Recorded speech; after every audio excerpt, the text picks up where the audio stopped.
சற்று முன் வெளியான முக்கிய அறிவிப்பின்படி இபிஎஃப் பணத்தை ஏடிஎம்மில் எடுக்கலாம். இபிஎஃப்ஓ 3.0 இந்த மாதம் அறிமுகமாகும். வரம்பு மற்றும் செயல்முறை என்ன?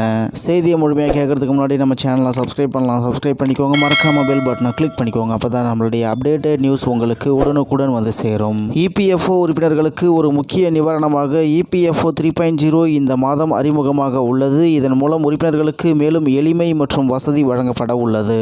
இபிஎஃப்ஓ 3.0 புதிய வசதிகள் என்னவென்றால், இபிஎஃப்ஓ 3.0 இந்த மாதம் தொடங்கப்படும் என வட்டாரங்கள் தெரிவிக்கின்றன. இதன் மூலம் உறுப்பினர்களுக்கு ஏடிஎம்கள் மூலமாகவே பிஎஃப்பின் பணத்தை எடுக்கலாம். மேலும் இதன் மூலம் ஆவணங்களில் மற்றும் நடைமுறை சிக்கல்களில் இருந்து விடுபடலாம். மேலும் இபிஎஃப் ஏடிஎம் வித்டிராவல் எப்படி? இபிஎஃப்ஓ உறுப்பினர்களுக்கு வங்கியின் ஏடிஎம் அட்டை போன்ற ஒரு அட்டை வழங்கப்படும். இந்த அட்டை மூலம் வங்கியின் ஏடிஎம்மில் சென்று விட்டால் எளிதில் பிஎஃப்பின் பணத்தை எடுக்கலாம். மேலும் கணக்கு இருப்பை பார்க்கலாம் மற்றும் பிற வங்கி கணக்குகளுக்கு பரிமாற்றமும் செய்யலாம். அடுத்ததாக இபிஎஃப் ஏடிஎம் வித்டிராவல் லிமிட் எவ்வளவு?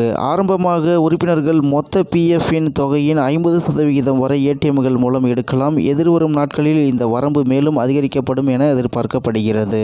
இபிஎஃப் ஆட்டோ கிளைம் செட்டில்மெண்ட் தானியங்கி பரிசீலனை, அதாவது இபிஎஃப்ஓ 3.0வின் மற்றொரு முக்கிய வசதியாக தானியங்கி கோரிக்கை பரிசீலனை அறிமுகமாகும். இதன் மூலம் உறுப்பினர்களின் கிளைம்கள் எந்த வகை கைமுறை தலையீடும் இல்லாமல் நேரடியாக வங்கி கணக்குக்கு சென்று அடைந்துவிடும். இந்நிலையில் இபிஎஃப்ஓ உறுப்பினர்களுக்கு வங்கியின் ஏடிஎம் அட்டை போன்ற ஒரு அட்டை வழங்கப்படும். இந்த அட்டை மூலம் வங்கியின் ஏடிஎம்மில் சென்று விட்டால் எளிதில் பிஎஃப்பின் பணத்தை எடுக்கலாம். மேலும் கணக்கு இருப்பை பார்க்கலாம் மற்றும் பிற வங்கி கணக்குகளுக்கு பரிமாற்றமும் செய்யலாம். இந்நிலையில் இபிஎஃப்ஓ 3.0 இந்த மாதம் தொடங்கப்படும் என வட்டாரங்கள் தெரிவிக்கின்றன.